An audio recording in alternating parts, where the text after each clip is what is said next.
Hello and welcome back to the Freelanceverse. Thanks for coming back, or thanks for still being here. I'm back from my trip to Argentina. It's good to be back, good to go back into the routine.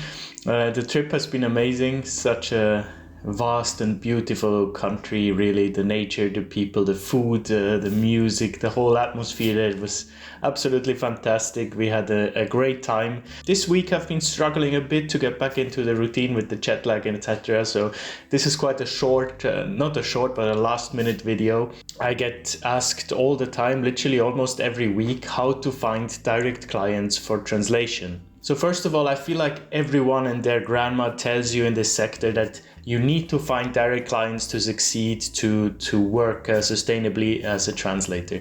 Now, I am not one of these persons. I told you many times on the channel, I don't subscribe to this mantra. I feel like it's overhyped. Of course, direct clients are great. They're important to find. But you can perfectly fine translate with agencies and be sustainable and make a good living. Nevertheless, today's video is about direct clients. So what are they? They're basically business relations in which you cut out the middleman. So you don't have an agency or a comms company or a supply chain manager, whatever would be in between. You don't have that. You work directly with the company that uses your text in the end, right? This has many benefits. Number one being you can charge more because no middleman is taking out the cut. You make actual business connections in your area of specialization. That can be very good for referrals afterwards. You can really establish yourself as the language expert, right? You are the person doing the text for this end company, so they wouldn't think, oh, you know, this and this agency did this for me. They would actually think of you as your name as the language expert. But as good as all these things are, it also has drawbacks, right? You are responsible and you're liable if you work with companies directly. You don't have the buffer of the agency that takes all the negative feedback first. You know, that's a big deal actually. Obviously you have a lot of negotiating, finding clients, doing all the terms and services. You have much more non-paid work when you try to find direct clients than with agencies. With agencies, you can maximize your paid work. So it's more like, yeah, you're much more productive, I feel like. And so even though your rates might be a bit lower with agencies, you're much more productive, so you can actually make that up, if not overtake it even. Now, I should mention at this point, before we get into how to find them, finding direct clients is the real stuff, right? This is not for people that want to do just a bit of translation on the side. I know I have a lot of viewers like this, and it's perfectly fine. I'm not saying it's not possible. You can do that. But then you should probably stick with agencies, right? Because finding direct clients it's another beast, right? You're not simply a translator anymore. You are now a business developer. You are a salesperson. You're a purchasing manager all at once, okay? So are you ready for that? Then we get into it. All right, before you actually get out there and just send emails or call random companies, you need to do some market research. You need to figure out who is your perfect client. You need to really define that, okay? So grab a piece of paper, sit down and think very thoroughly, who is your ideal client? And be specific, right? Where are they located geographically? Where do you find them online? Where do they hang out? How many employees do they have? What sector are they in? What's the revenue they are making? Which departments do they have? So really be specific, go down like the list of all the things I just mentioned and try to define your perfect ideal client. Once you have your client defined, you go into the research phase. And I feel like the research phase is the most important part, and many people overlook this phase or don't even start doing it. They don't spend enough time on it. They just jump directly into prospecting now, which I wouldn't recommend. I would spend a lot of time researching. The more you spend on this part, the better will be your success rate later in prospecting. I can guarantee you that. It will still be low because success rate in prospecting is always low, but you can improve it significantly with a good research phase. So how can you find them? LinkedIn, Google, trade magazines, trade fairs, and networking events. These are the 5 solutions I will give you just right off the bat. Now, of course, you can't just go to a trade fair and with the expectation to go there and make sales and, you know, just find your perfect client. That's not how it works, right? If you go to a trade fair, do not go with the expectation of prospecting, with the expectation of finding a client, making a sale. go with the expectation of making a connection. That is the goal you have there. You are still in the research phase when you're doing that, right? You go there with the goal to make a connection, to get a business card, to get a name, to get an email. So later, after the event, you can actually reach out to this company with a reference to the person, with a reference to an interaction that will be worth much more than you can imagine. The key with direct clients is warm prospecting. With agencies, you can do cold prospecting. You might have a chance. With direct clients, it's almost impossible. By the way, for those of you that don't know what that means, warm prospecting is basically warm calling. So when you already have a contact established, you already talk to someone there, you have a person, you have some kind of interaction.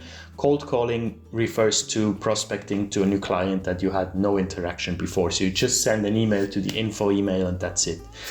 Warm has much more success rate than cold, but warm takes much more work than cold, right? So you can have a cold marketing campaign and just send out the same email to 1,000 agencies. I mean, do that if you want to, right? You might have some success, but with warm, you need a much smaller pool, but much more work to get this pool, if you know what I mean. It's two different approaches, both can work. I'm going to give you an example now. I'm just going to show you here on my screen. I haven't tested this. It's just an idea I had before, but I always like to do these in my videos just to show you exactly how I would do this part, right? So let's imagine I am a Spanish to German translator in the tourism area, right?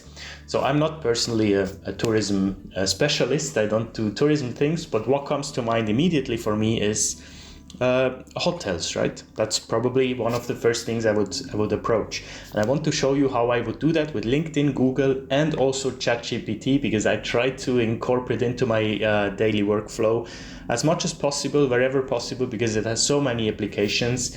And I think it's still overlooked by many people. They say, oh, this is not for me, but I'm going to show you in a way how this could be useful in prospecting.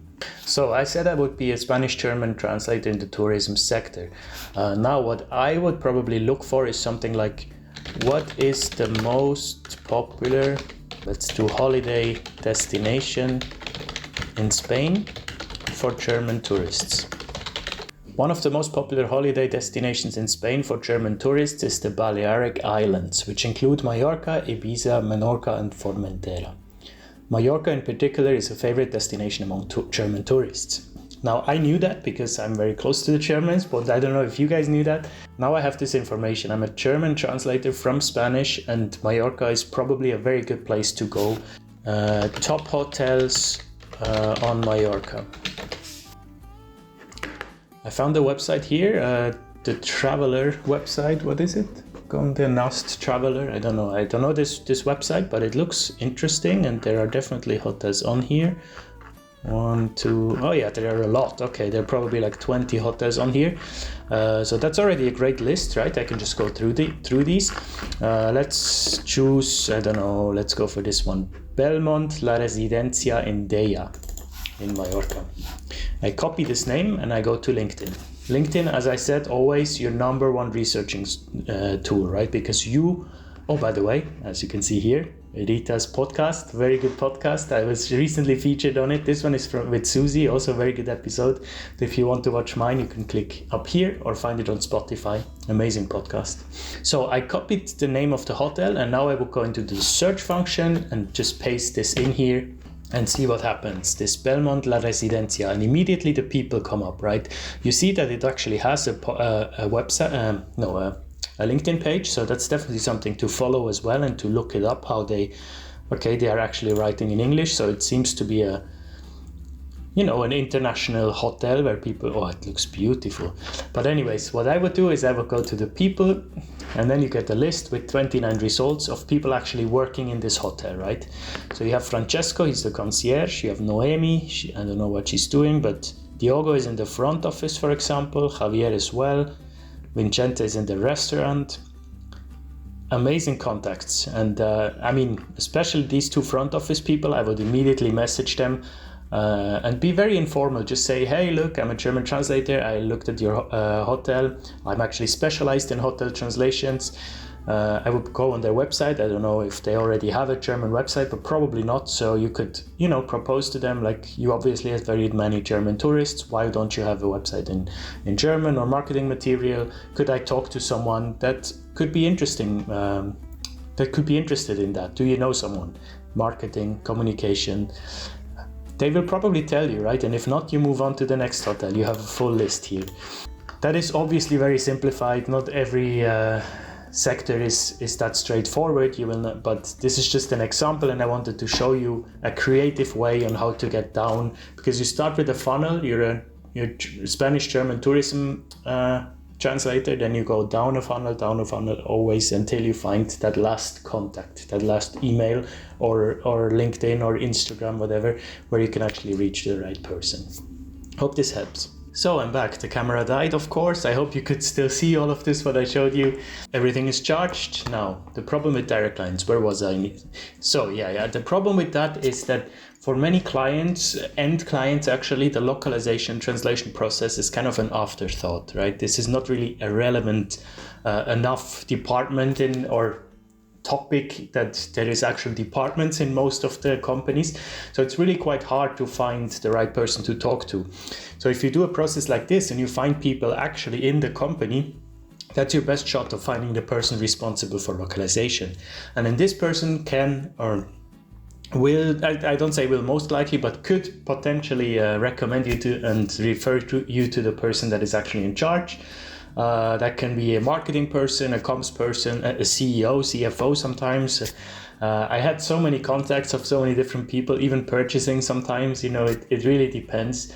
You would not expect sometimes who is in charge of translation, but your best shot of getting to this person is by approaching someone within the organization. Once you have this contact, the end contact of the person, you can actually do warm prospecting, right? I made a video series, a 2-part series. You can click here if you're interested, where I looked for jobs live on camera until I found one. And there I give a lot of examples on how to actually write the emails to clients. Just in short summary here, make sure to address an actual person and not just dear company, dear team, dear department, or just dear, never. Actually a real person, right? Address them, say how you found their contacts, through which person, reference an interaction before, so it actually becomes a warm email, not a cold email. Really focus on what you can do for the company, not what the company can do for you, right? You want to propose a service to them, and don't immediately offer your translation services with prices, etc. It's not the same, right? You're not applying for a job there like you do at an agency, so you don't come with your CV attached, for example. Not at all. You have to do a mentality shift. What you would attach in a direct customer's email is a flyer, for example, or your brochure, your leaflet. So these are all things you need to think of beforehand and make them. That's all the research phase as well, right? So don't talk to the client as the same as you would to a company, to an agency, in terms of cut tools, in terms of TM, fuzzy matches, how much you charge per word, etc. That's not relevant to them, right? You are a service provider, you're a business, and you're offering your services, or you're inquiring if there is a need for your services. Make sure you include a call to action so they can actually contact you or check out your website, check out your LinkedIn. Make sure to have everything up to date and post it there in your signature, preferably, so they can easily check it. And make sure for them to easily test your services as well, right? Whatever you want to offer, first order discount, a free trial, whatever, just make it as easy as possible for them to be interested, and that make the barrier of entry as low as possible for them. Of course, you need to keep track of all the prospecting you do, so have an Excel where you write down everyone you reach out to, and 1 week after reaching out to them, you should follow up, because most likely you will not hear anything from people, right? So I think 80-90% you will not hear anything. So it's important that you follow up once, I would say. I'm not a fan of people following up 2, 3, 4 times. It happens, and it makes me a bit annoyed sometimes. So I follow up 1 week after I sent the initial email, and then after 1 week, if I still haven't heard back, I delete it or I don't delete it, but I mark it as read, as no response, and maybe in a year or so I will reach out to them again. Now this, what I described, is really the active approach, let's call it that, right? The active approach. There is also a passive approach. That doesn't mean at all that it's less work. Actually, it's probably more work in a way. It simply means that you don't actively go after clients. You don't actively search for them.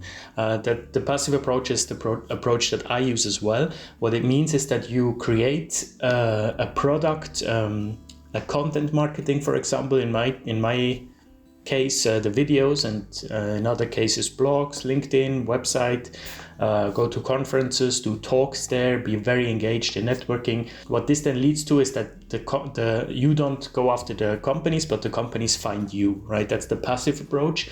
Passive in a way that it's not actively going after them, but it's still a lot of work, just not actively searching for them. It's completely up to you which one you go for. I like to go for the passive one because prospecting is not really my cup of tea. I don't like it that much, so I prefer making myself very visible so that people come to me. Another way you can stay visible in the industry is write to people, right? I probably write emails and messages to people every day, 5 times a day or something. Just write to interesting people that interest you in the industry. Connect with them, schedule half an hour video chats to just have a little talk, and informal talk. That's what you would have in an office environment as well. We don't have that, so why not make it common for us to just have coffee breaks together, even if it's not a client. But I have several times a week I have coffee breaks with my colleagues from all over the world. Every connection you make can down the line lead to a referral and to a potential job.